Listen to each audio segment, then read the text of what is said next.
سالک کو چاہیے کہ وہ ہر آن ہر گھڑی اپنے آپ کو اللہ سے رجوع کرے۔ تیسری چیز بتلائی کہ اعتماد، سالک کے ذہن میں اللہ تبارک و تعالیٰ پر کامل اعتماد کا ہونا ضروری ہے۔ جو عبادت کر رہا ہے، جو نیکی کر رہا ہے، جو ذکر کر رہا ہے، اور عبادتوں پر، نیکیوں پر، ذکر پر اللہ تبارک و تعالیٰ کی طرف سے جو وعدے ہیں ان پر پورا اعتماد کہ میں یہ نیکی کر رہا ہوں، میرا رب مجھے اجر و ثواب دے رہا ہے، میری محنت ضائع نہیں جا رہی، کیونکہ اللہ تعالیٰ فرماتے ہیں ان اللہ لا یضیع اجر المحسنین، اللہ محسنین کے اجر کو ضائع نہیں کرتا۔ تو اللہ تبارک و تعالیٰ کی ذات پر اتنا اعتماد ہونا کہ میں گناہ کر رہا ہوں، یہ مؤاخذہ میرے سے ہوگا، اس معاملے میں بھی میں نیکی کر رہا ہوں، اللہ تبارک و تعالیٰ اس کا اجر و ثواب مجھے دے رہے ہیں، میری نیکی قبول ہو رہی کی نہیں ہو رہی کی، میرا استغفار قبول ہو رہا کی نہیں ہو رہا کی۔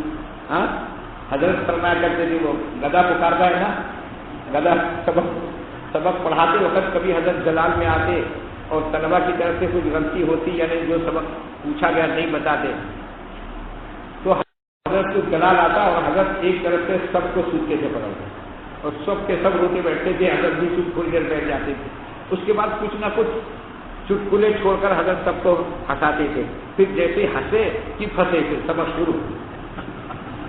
حضرت کا یہ سب عمل تھا۔ گدے کے پکارنے کا کیا مفہوم ہوتا ہے؟ حضرت ہنسانے کے لیے بولا کرتے تھے، پہلے شروع میں ایک لمبا کھینچتا انہیں تو بولتا ہے بولے اللہ ایک ہے، اور اس کے بعد پھر کہیں ہے کی نہیں بولتا تھا، ایسے چٹکلے سنائے کے بچے ہنس دیتے تھے۔ تو میری دعا قبول ہوئی نہیں ہوئی، میری نماز قبول ہوئی نہیں ہوئی، اور میری زکات قبول ہوئی نہیں ہوئی، میرا استغفار قبول ہوا نہیں ہوا، ہر چیز یہ چیز ذہن میں نہیں آنا چاہیے۔ یہ ذہن میں رکھو کہ اگر اللہ تبارک و تعالیٰ کو قبول کرنا نہ ہو تو عمل کی توفیق ہی نہیں ملتی۔ اللہ تعالیٰ قبول کرنے کی توفیق جب ہی دیتا ہے، جب اللہ وہ عبادت کی توفیق، ذکر کی توفیق جب ہی دیتا ہے جب اللہ تبارک و تعالیٰ کو اس کا عمل پسند آتا ہے اور اللہ قبول کرتا ہے۔ اس لیے اللہ کی ذات پر کامل اعتماد اپنے اندر پیدا کرنا، ہر آن ہر گھڑی اپنے آپ کو اللہ کی طرف رجوع کرنا، اپنے آپ کو اللہ کا محتاج بنانا، یہ تین صفتوں کا ہونا ضروری ہے۔ اور اعتماد کے تعلق سے یہ بھی ذہن میں رکھو کہ اپنے مومنین کے ساتھ اللہ کے رسول صلی اللہ علیہ وسلم نے یہ فرمایا ظنوا بالمؤمنین خیرا، مومنین کے ساتھ نیک گمان رکھا جائے۔ تو اس طرح تمام مومنین کے ساتھ اور بالخصوص اپنے ہم سفر میں مراد سلوک میں شریک ہونے والے، آپ کا ذہن گھر میں چلے گیا ہوں گا، اپنے ہم سفر یعنی جس سفر میں ہم سب مل کر چل رہے ہیں وہ سلوک کا سفر ہے، سیر الی اللہ کا سفر ہے، یعنی اپنے پیر بھائی، دوسرے الفاظ میں ان کو کہا جاتا ہے پیر بھائی، ایک اپنے پیر بھائی کو دوسرے پیر بھائی پر کامل اعتماد ہونا چاہیے، وہم گمان زن شک یہ نہیں ہونا چاہیے، جی ایک دوسرے پر اعتماد ہو، ایک دوسرے کے ساتھ بدگمانی نہ ہو۔ دوسری آیت میں نے آپ حضرات کے سامنے تلاوت کی تھی، قل للمؤمنین یغضوا من ابصارہم، مومنین سے اے محمد صلی اللہ علیہ وسلم مومنین سے کہہ دیجئے کہ وہ اپنی نگاہیں نیچی رکھیں۔ یہ سالکین کے لیے بہت بڑا سبق ہے۔ آج کل نوجوان بڑی عمر کے لوگوں کے اندر بھی یہ بیماری بدرجہ عدم پائی جاتی ہے۔ جیسے راج الہ آبادی نے کہا ہے، عمر جتنی بڑھتی ہے دل جوان ہوتا ہے، عمر جتنی بڑھتی ہے دل جوان ہوتا ہے، راز یہ حسین نظریں ان سفید بالوں میں۔ تو عمر بڑھتی رہتی ہے، دل کے اندر جوانی آتی رہتی ہے، تو بڑھاپے میں بھی اپنی نگاہوں پر حفاظت نہیں ہوتی۔ عمومی طور پہ یہ شکایت نوجوانوں میں، ادھیڑ عمر والوں میں، بوڑھوں میں تک کے ہے جی رسی جل گئی بل باقی ہے، تو وہ بل میں بھی یہ کمال پیدا ہوتا ہے کہ ان کی بھی نظریں محفوظ نہیں رہتی، اور یہ ایک فطری عمل ہے، یہ کسی کی شکایت مقصود تو نہیں ہے، یہ اصلاح شکایت مقصود نہیں ہے بلکہ اصلاح مقصود ہے۔ اللہ کے رسول صلی اللہ علیہ وسلم نے اللہ کے رسول صلی اللہ علیہ وسلم کا یہ کلام پڑھ کر سنایا، اے مومنو اپنی نگاہوں کو نیچی رکھو۔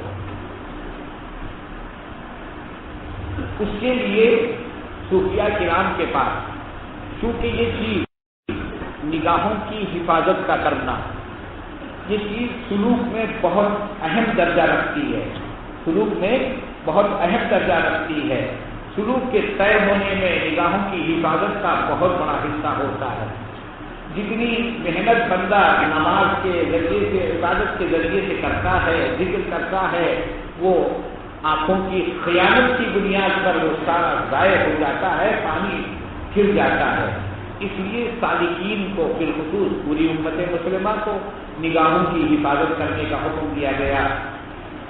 مومنین سے آپ کہہ دیجئے کہ اپنے نگاہوں کی حفاظت کریں، تو اس کے لیے صوفیہ کے پاس ایک محاورہ کہا جاتا ہے، محاورہ، وہ محاورہ ہے نظر بر قدم۔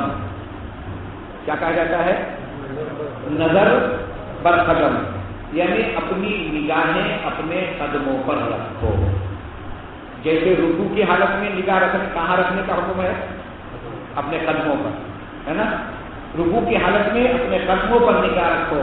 اسی طریقے سے آدمی اپنی نگاہوں کو نیچی رکھے، یغضوا من ابصارہم، اپنی نگاہوں کو پست رکھو، نگاہوں کو قدموں پر رکھو۔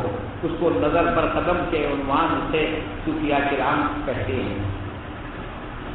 نظر بر قدم یعنی اپنی نگاہوں کو نیچی رکھنا، نگاہوں کو پست رکھنا، ایک تو یہ بات ہے۔ کہتے ہیں اس کا دوسرا مطلب یہ بھی ہے کہ ہم سب کے سب اپنے آقا محمد الرسول اللہ صلی اللہ علیہ وسلم کے پیروکار ہیں، تو ہم کو آپ کے نشان قدم پر نظر رکھنا ہے۔ آپ صلی اللہ علیہ وسلم کے نشان قدم کیا ہیں؟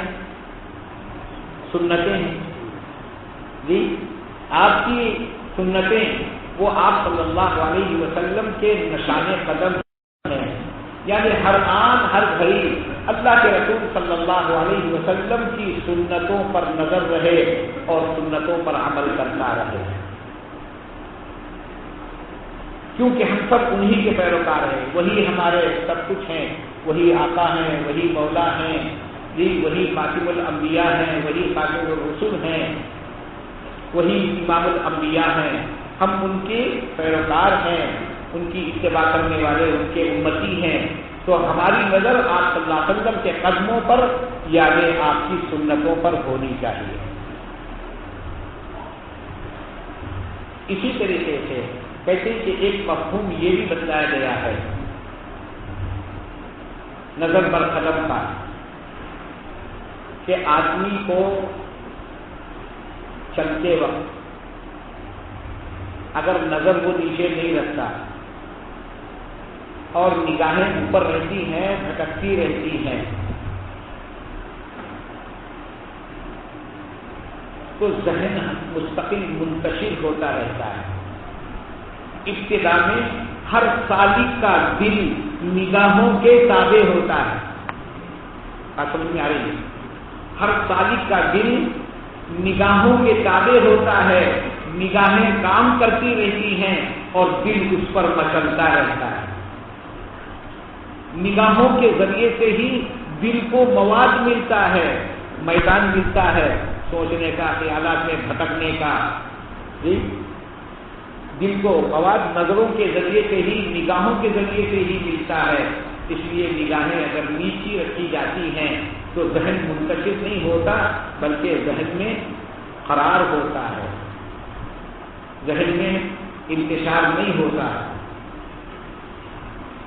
دیکھیے سیر کہا جاتا ہے، سلوک کہا جاتا ہے چلنے کو اور وہ چلنا اللہ کی طرف ہے نا، اللہ کی طرف چلنا، گویا کہ ہم اوپر کی طرف جا رہے ہیں، سلوک طے کر رہے ہیں، گویا کہ ہم اوپر کی طرف جا رہے ہیں، اوپر کی طرف جا رہے ہیں اور سیڑھیاں چڑھ رہے ہیں۔ تو سیڑھیاں چڑھتے وقت ہماری نظر کہاں ہونا چاہیے؟ جس سیڑھی پر ہم پیر رکھ رہے ہیں نظر بر قدم ہونا چاہیے، جس سیڑھی پر ہم قدم رکھ رہے ہیں اس سیڑھی پر ہونا، بجائے جس کے ہم ایک دم اوپر تک جانے کا ہے نا، اوپر تک جانا ہے، ہماری نظر اوپر ہے، اوپر دیکھ کے نیچے چل رہے ہیں، اوپر دیکھ کے نیچے چل رہے ہیں تو قدم ڈگمگا جاتے ہیں، اور بجائے وہ اوپر جانے کے دوبارہ جتنی سیڑھیاں چڑھا تھا اتنا دوبارہ نیچے آ جاتا ہے، پیر چل جاتا ہے، قدم جمتا نہیں۔ تو اس میں بھی